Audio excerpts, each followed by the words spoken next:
Konnichiwa, welcome to Mrs. Lin's kitchen. Today I'm going to show you how to make spinach salad with sesame sauce, or horenso gomae in Japanese.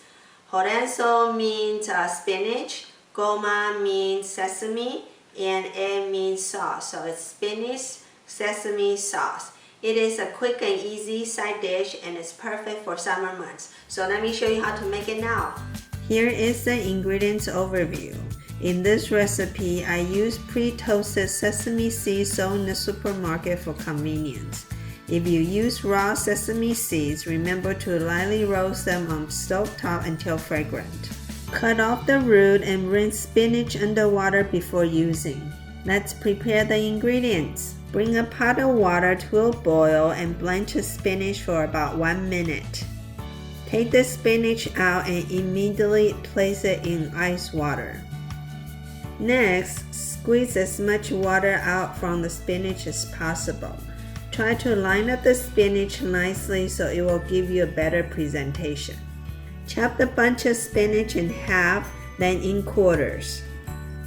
In a mortar, finely grind the sesame seeds. Let's make the sesame sauce. In a bowl of grinded sesame seeds, add sugar, soy sauce, mirin, and honey. Mix everything together. In a mixing bowl, add the spinach and then add the sesame sauce.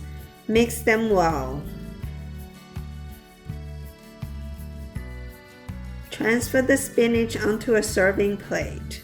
Drizzle some more sesame sauce and sprinkle some sesame seed on the top. Your spinach salad with sesame sauce is now ready to be served. Enjoy! So here is my spinach salad with sesame sauce. If you're looking for that extra dish to add to your meal, this is quick and easy and it's perfect for that purpose. I hope you enjoy my recipe today. Please don't forget to subscribe to my channel. Happy eating, thank you for watching, and I'll see you next time.